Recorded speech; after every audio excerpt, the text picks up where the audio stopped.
Rick Scott talking about fraud and criminal activity when his own monitors, his own administration, law enforcement officers saying there's none of that. And then a couple days ago.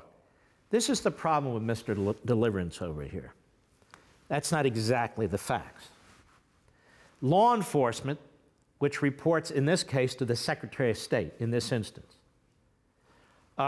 concluded earlier that, well, nobody's given us specific examples of criminal conduct.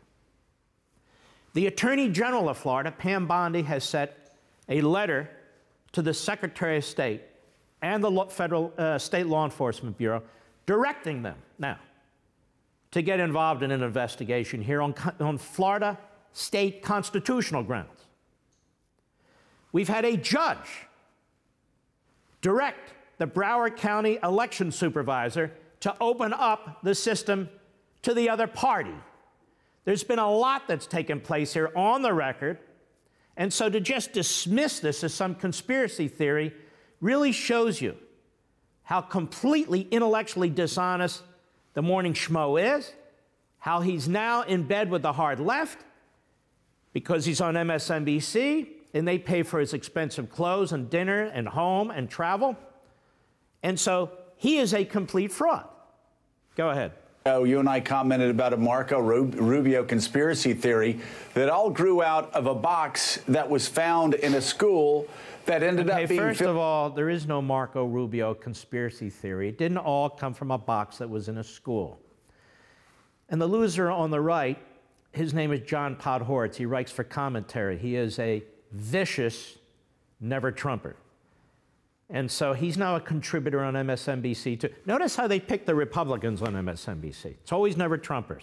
Nicole Wallace, who used to work for McCain, a complete kook who stabbed Sarah Palin in the back. Now she's a host.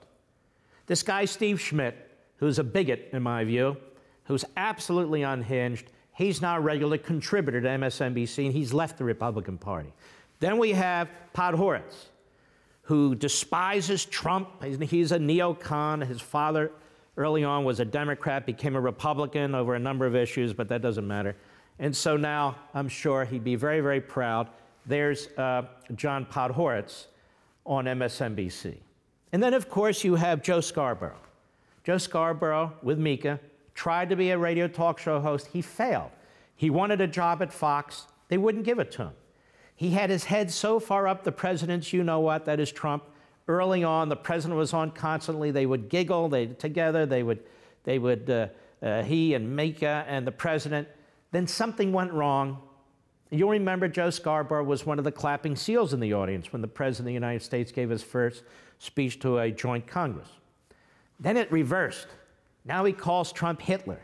Now he says his followers are like Nazis. Now he calls Trump a serial liar. Now he calls Trump a racist, as are all his followers. He says Trump is blowing dog whistles. I hate this phrase, dog whistles to the white supremacists. There's something mentally wrong with this guy. Now let's return. Go. Filled with pencils, erasers, and stickers. And he said, I've never seen anything like this before. But it really is. So many people have just gone full Trump with their conspiracy theories. My Lord. You have Marco Rubio sitting in the background was Mika. She's like the Ed McMahon on the show. My Lord. Go ahead.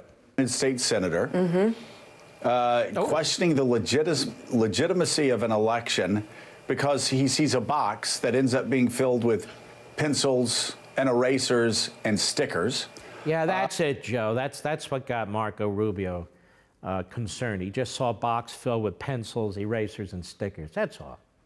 No big deal. You know what? You're a quack. You're a moron. You're low IQ. He's really just a, let me use this word, a putz. Want to see more? Sign up for Levin TV.